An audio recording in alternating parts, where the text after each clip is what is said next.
Har qanday mamlakat taraqqiyotida yosh avlodning bilimli, tashabbuskor va ishbilarmon bo'lib voyaga yetishi muhim rol o'ynaydi. Ayniqsa, bugungi globallashuv jarayonida iqtisodiy barqarorlikka erishishda yoshlar tadbirkorligini qo'llab-quvvatlash va rag'batlantirish, ularni o'z salohiyatini ro'yobga chiqarishga, jamiyatda o'z o'rnini mustahkam topishiga yordam bermoqda.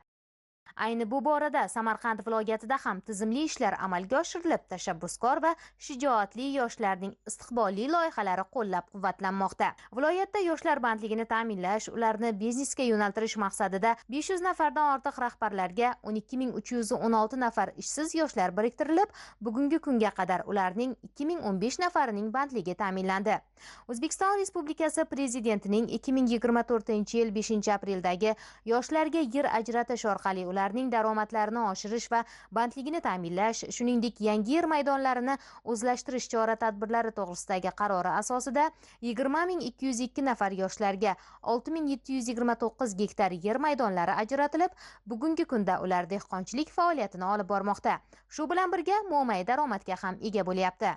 Bundan tashqari, davlatimiz rahbarining 2025-yil 14-fevraldagi yoshlar tadbirkorligini rivojlantirish va bandligini ta'minlashga doir qo'shimcha chora-tadbirlar to'g'risidagi qaroriga asosan kredit mablag'lari ajratildi.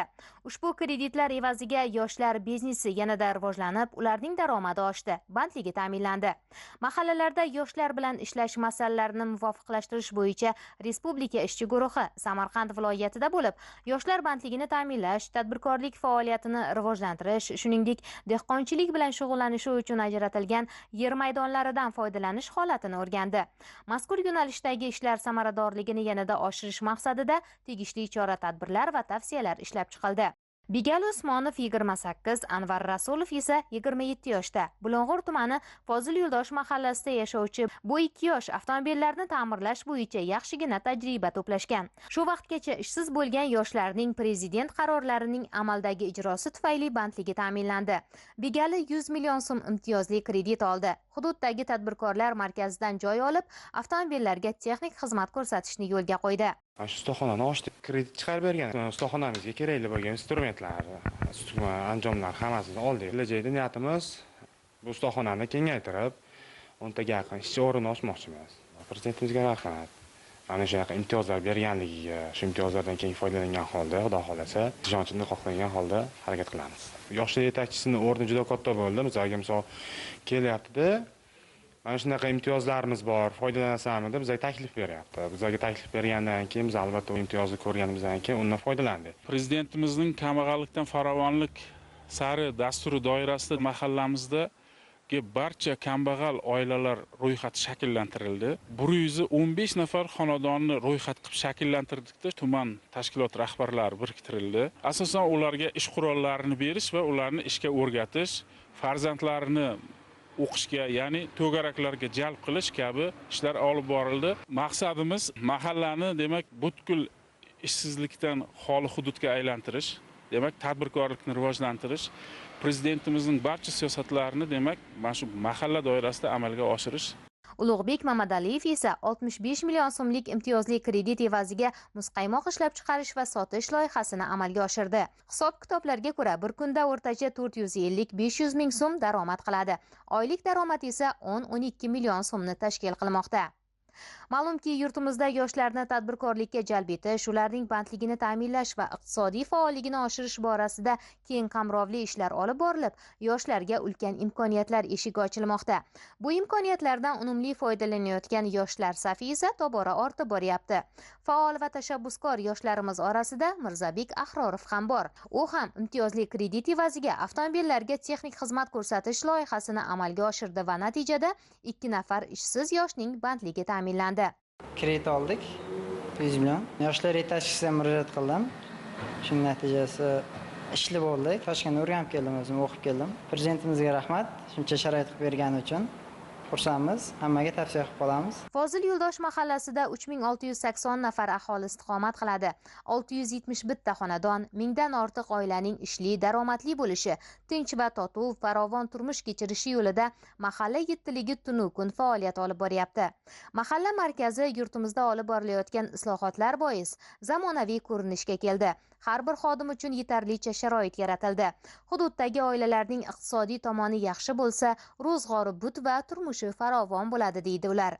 Muhtaram Prezidentimizning joriy yili 14 fevraldagi 62-sonli qaroriga muvofiq yoshlarning tadbirkorligini qo'llab-quvvatlash va ularning bandligini ko'maklash bo'yicha hozirgi kunda mahallamiz hududida 4 nafar yoshimizga jami 310 million bo'lgan imtiyozli kredit mablag'larini ajratdik. Hozirgi kunda ularning har birida 2 nafardan ishsiz bo'lgan yoshlarimiz o'z bandligini ta'minladik.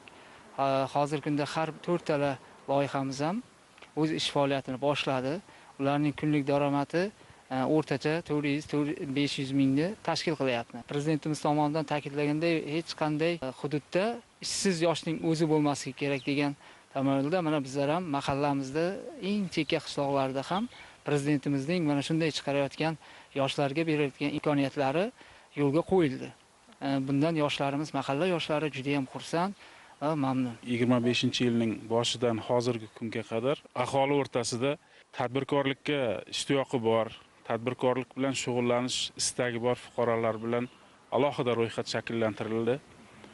Shu ro'yxat bo'yicha hozirgi kungacha 20 ta mikroloyihalar shakllantirib, 20 ta mikroloyihada 2 tadan jami 44 ta yangi ish o'rinlari yaratdik. Bu mikroloyihalarga 335 million so'm mablag' ajratildi. Bundan tashqari, tomorqada pomidor yetishtirish bo'yicha har bitta xonadon bilan alohida ishlab, pomidorchilikni rivojlantirish uchun fuqarolarga 20 million so'mdan pomidor yetishtirish uchun kredit mablag'larini ajratdik. Bundan tashqari, yoshlarni tadbirkorlikka yo'naltirish bo'yicha ham bir qancha ishlar amalga oshirilyapti. Hozirda mahallamizda o'sha mahallamiz yoshlari tomonidan imtiyozli kreditlardan foydalanib, yangi ish o'rinlari yaratilib, ya'ni tadbirkorlik bilan shug'ullanib kelmoqda. Davlatimiz rahbarining yoshlarga yer ajratish orqali ularning daromadlarini oshirish va bandligini ta'minlash, shuningdek, yangi yer maydonlarini o'zlashtirish chora-tadbirlari to'g'risidagi qaroriga muvofiq auksion orqali mahalladagi 24 nafar yoshga 25 sotiqdan jami 6 gektar yer maydoni 30 yilga ijaraga berildi. Hozirgi kunda barcha yoshlar samarali foydalanib, oilasiga daromad olib kelmoqda. Izzat Suyunov ana shunday yoshlardan biri. U o'tgan yili 25 sotiq yer olib, piyoz ekdi va naqd 60 million so'm daromad qildi. Hosil yig'ib olingach esa 90 bosti ekinlari ham ekiladi. Bu ham yana qo'shimcha daromad degani. Prezidentimiz tashabbusi bilan yoshlar yetakchisi bilan maslahatlashib, mana yer oldik. 25 sotik. O'tgan yili olgandik. O'tgan yili ham piyoz ekdik. Xudo xolasa hosili yaxshi bo'ldi. Bu yil ham xudo xolasa endi yaxshi bo'ladi degan umiddamiz. O'tgan yili yaxshi foyda bilan chiqdik. O'tgan yili 60 million sof foyda qoldi xarajatlardan tashqari. Endi mana shu bu yil undan yuqoriroq qilmoqchimiz. Darhaqiqat, yoshlar biznesi dasturi orqali yoshlarimiz o'z orzu maqsadlarini amalga oshirish, mustaqil biznesini boshlash va aholi bandligiga hissa qo'shish imkoniyatiga ega bo'lmoqda. Bulung'urlik yoshlarning loyihalari esa bunga yaqqol misoldir. Ularning tashabbusi bilan bir nechta ish o'rinlari ham yaratildi. Bunday tashabbuslar faqatgina iqtisodiy emas, ijtimoiy jihatdan ham ahamiyatlidir. Bu yoshlar kelajagimiz degan g'oyaning amaldagi ifodasi. Yoshlar tadbirkorligining rivojlanishi nafaqat bir yoshning, balki butun jamiyatning farovonligi, innovatsion salohiyati va iqtisodiy barqarorligi uchun ham xizmat qiladi. Bugungi kunda ta'lim, moliyaviy ko'mak, huquqiy yordam va keng imkoniyatlar yaratib berilayotgan ekan, har bir yosh o'z g'oyasi va orzusi sari qadam tashlashi zarur. Intiluvchan, tashabbuskor va shijoatli. Bugun ulug' maqsadlar sari dadil qadam tashlab borayotgan o'zbekistonlik yoshlarga hech ikkilanmasdan ana shunday ta'rif berish mumkin. Zero, yoshlarimiz qo'lga kiritayotgan muvaffaqiyatlar, ilgari surayotgan ilg'or tashabbuslar shubhasiz O'zbekiston yoshlari hech kimdan kam emasligini amalda isbotlamoqda. Mamlakatimizda yoshlar bilan ishlash, ularning g'oya va tashabbuslarini qo'llab-quvvatlash, bandligini ta'minlash, tadbirkorlik faoliyatiga jalb qilish, umuman olganda ularni jamiyatda o'z o'rnini topishi uchun yo'lga qo'yilayotgan yangicha yondashuvlar esa yoshlarimizga kuch va g'ayrat, shijoat bag'ishlamoqda. Ko'rinib turibdiki, yoshlar tadbirkorligini qo'llab-quvvatlash, ularga imtiyozli kreditlar ajratish, yer maydonlari berish orqali daromad manbaini yaratish bo'yicha tizimli ishlar amalga oshirilmoqda. Samarqand viloyatida amalga oshirilayotgan bu ishlar prezident qarorlari ijrosining amaldagi samarasidir. Mahallalarda yoshlar bilan ishlash masalalarini muvofiqlashtirish bo'yicha respublika ishchi guruhining o'rganishlari shuni ko'rsatmoqdaki, yoshlarimizda tashabbus, mehnatsevarlik va yurtga xizmat qilish istagi yuqori. Ularning tadbirkorlik faoliyatini boshlashi va kengaytirishi uchun yaratilgan sharoitlar kelgusida yanada ko'proq yoshlarni bandlik bilan ta'minlab, mamlakatimiz iqtisodiyotiga hissa qo'shishga xizmat qiladi. Bu esa faqatgina yoshlar kelajagi emas, butun mamlakat taraqqiyotining asosidir.